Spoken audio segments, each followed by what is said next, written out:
छत्रपती शिवाजी महाराजांना अभिप्रेत असणारं शिवस्वराज्य हे 2024च्या नंतर महाराष्ट्राच्या विधानसभेत यावं, यासाठी शिवनेरीच्या पावनभूमीतून 9 ऑगस्ट क्रांतीदिनी शिवस्वराज्य यात्रेची सुरुवात झाली।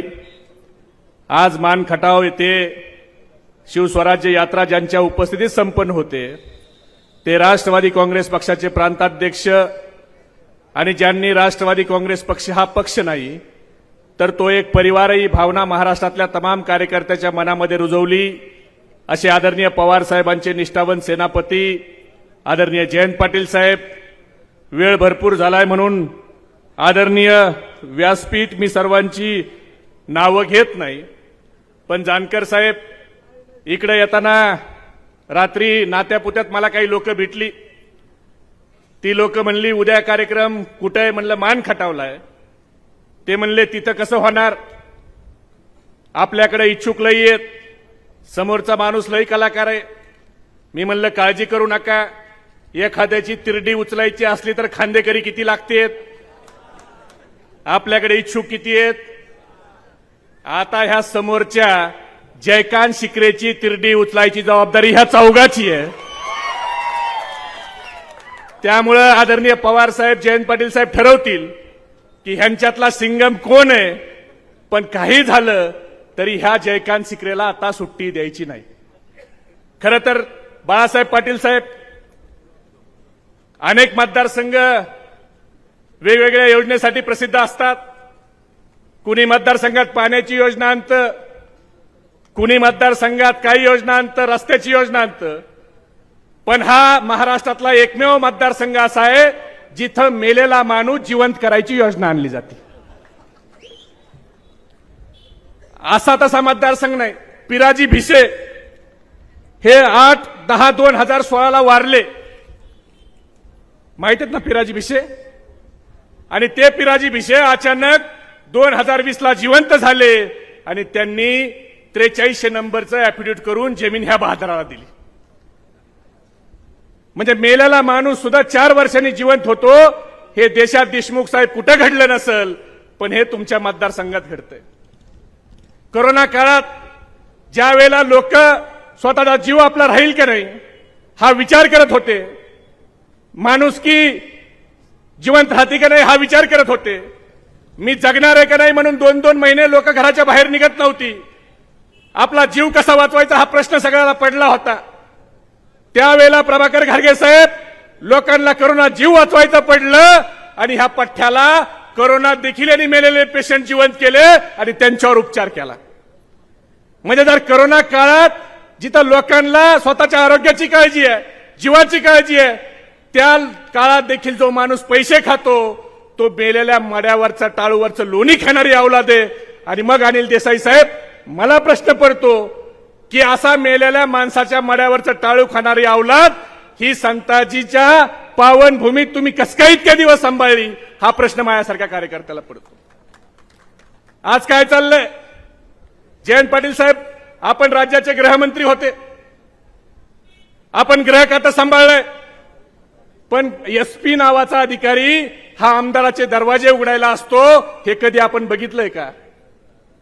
आज आंबे आमदाराला आवडतात म्हणून जिल्ह्याचे पोलीस अधीक्षक हे आंब्याच्या पेट्या आमदाराच्या घरी पाठवतायत। अहो तुम्ही जिल्ह्याचे पोलीस अधीक्षक काय आहेत एसपी साहेब, तुम्ही पांडू हवालदार नाही याचं जरी थोडं भान बाळगा। पांडू हवालदारासारखं वागू नका। सत्तेचा ताम्रपट घेऊन कुणी जन्माला आलं नाही, उद्या सत्ता बदलत असती। तुम्ही जर अभय जगताप हे अधिकारी आमदाराच्या चुकीच्या कामाला अभय देणार असतील तर उद्याच्या निवडणुकीत जर सत्ता बदलली तर एवढं लक्षात ठेवा अधिकाऱ्यांनो, आम्ही कुणाच्या वाटेला जात नाही, पण आमच्या वाटेला कोण गेला तर त्याला आम्ही सोडत नाही।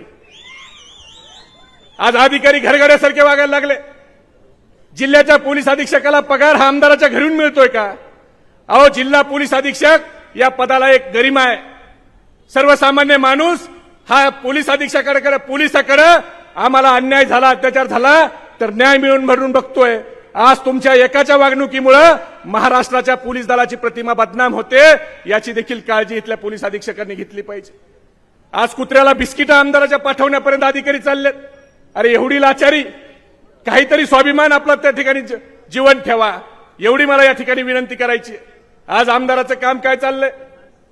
स्वतः नवीन काही करायचं नाही, पण सिद्धनाथ बँक हडप कर, मेडिकल कॉलेज हडप कर, आणि मेडिकल कॉलेज आणि बँक हडप करताना जर कुणी काही बोललं तर त्याला त्या ठिकाणी ईडीच्या नोटीस लावायच्या, ईडी लावून जेलमध्ये पाठवायची. आता हा शिवांशलाही बोलतो गुलाबी जॅकेट घालून, तू पण आज गुलाबी जॅकेट घातलंय, पण तू लय जास्त बोलतोय. कोरोनाचा घोटाळा ज्या माणसानं, ज्या दीपक देशमुखनं जयंत पाटील साहेबाला आणून दिला, त्याला देखील ईडीनं अटक केली. उद्या तुला देखील ईडीने अटक केली तर आम्हाला काही नवल वाटणार नाही.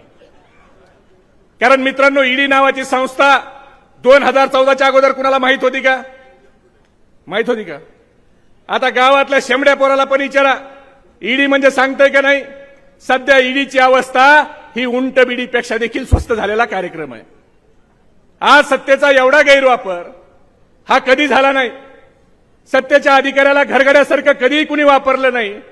आज प्रभाकर देशमुख साहेब आयुक्त होते, एवढी लाचारी मला वाटतं या 2 वर्षाची लाचारी अधिकाऱ्यांनी पत्करली किंवा त्यांच्यावर दबाव आणला गेला, तो कधीही याच्या अगोदर झाला नाही. म्हणून आपल्याला शिवस्वराज्य आणायचंय. शिवस्वराज्य कशासाठी? तर ते शिवस्वराज्य आमच्या सर्वसामान्य माणसाच्या स्वाभिमानासाठी.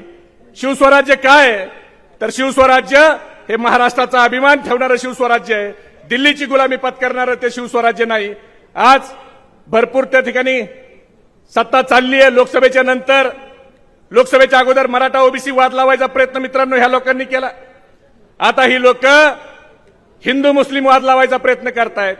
काही लोक जाणीवपूर्वक मूळ प्रश्नावरून तुमचं माझं लक्ष विचलित करायचं म्हणून आज हिंदू मुस्लिम वाद कसा होईल या संदर्भात बोलतायत.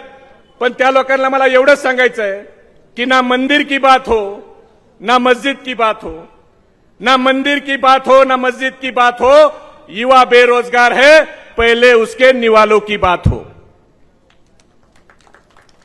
मेरे नींद को दिक्कत ना भजन से है ना अजान से है, मेरे नींद को दिक्कत मरते हुए जवान और खुदकुशी करते किसान से है.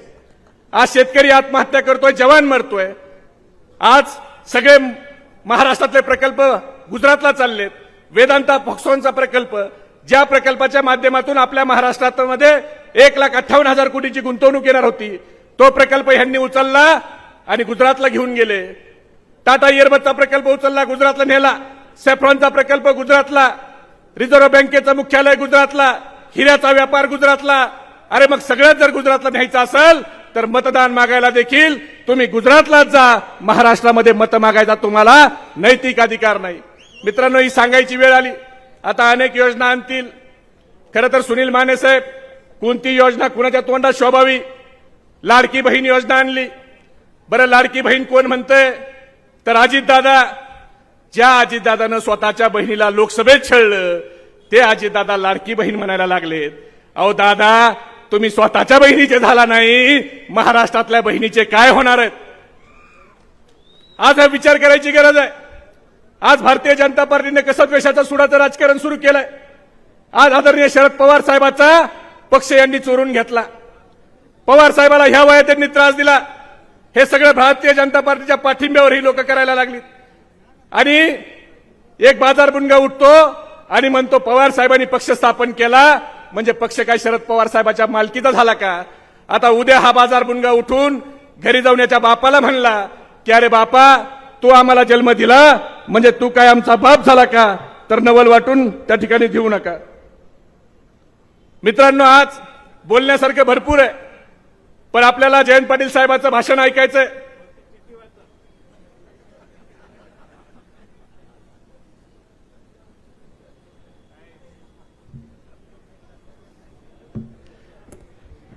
सध्या ह्या मतदारसंघात सुनील माने साहेब आडनाव गोरे, पण कामं सगळी काळी चाललीत.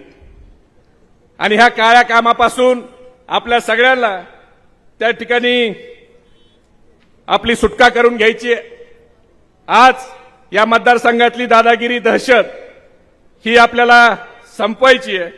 म्हणून आपण सर्वांनी या ठिकाणी ही दादागिरी, दहशत मोडून काढायची आहे.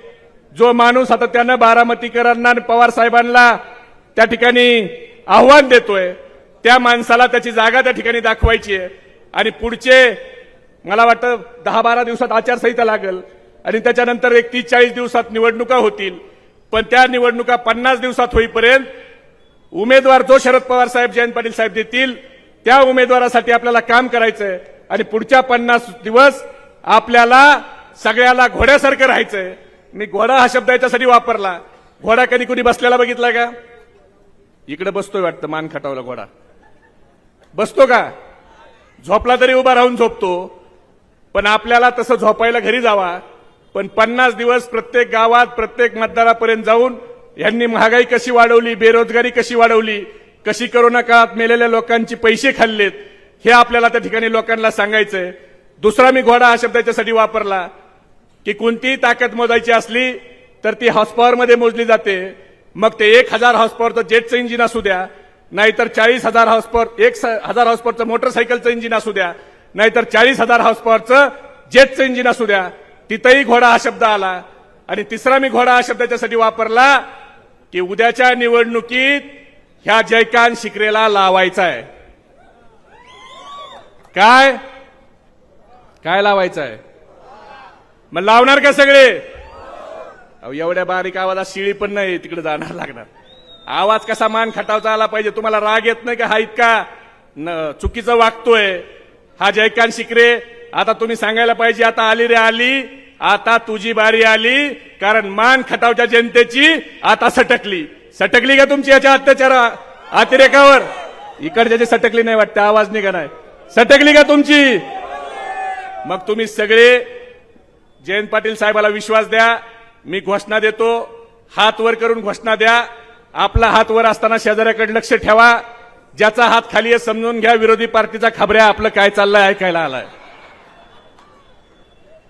छत्रपती शिवाजी महाराज की, छत्रपती शिवाजी महाराज की. पवार साहब तुम आगे बढ़ो, पवार साहब तुम आगे बढ़ो, जयंत पाटील साहब तुम आगे बढ़ो, जयंत पाटील साहब तुम आगे बढ़ो.